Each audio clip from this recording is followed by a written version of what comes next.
Anda kembali menyaksikan Berita Banten bersama saya Rusdi Maulana. Dan bagi Anda yang baru saja bergabung, kami hadirkan kembali 3 informasi utama pagi ini. Gerabah Bumi Jaya, pusat sentra kerajinan tangan di Kabupaten Serang, Banten yang sudah ada sejak puluhan tahun yang lalu. Namun akibat dari pandemi COVID-19, para pengrajin gerabah mengeluh akibat omset turun, tidak ada pesanan.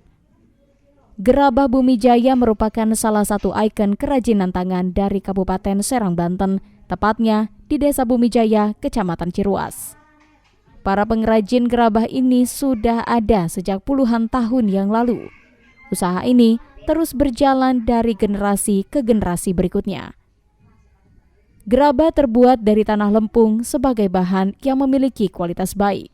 Pembuatannya pun ada yang secara manual, ada juga yang menggunakan alat untuk mencetak.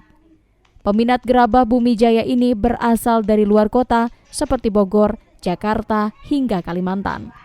Namun sayangnya, sejak adanya pandemi COVID-19, pesanan gerabah dari luar kota mulai turun drastis, bahkan sepi. Biasanya, pesanan gerabah Bumi Jaya untuk keluar kota dapat mencapai 5.000 gerabah.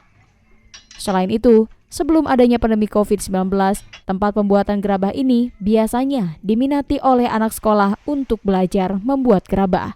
Bulan-bulan ini merada kurang udah. Kenapa itu Pak kurangnya Pak? Sepi musim ini nih, musim corona nih. Biasanya pesanannya dari mana aja Pak? Biasanya pesanan mah yang dari Jakarta, dari Serang, terus dari Tasik, ada aja pesanan. Kalau 4 bulan jalan ini lagi sepi.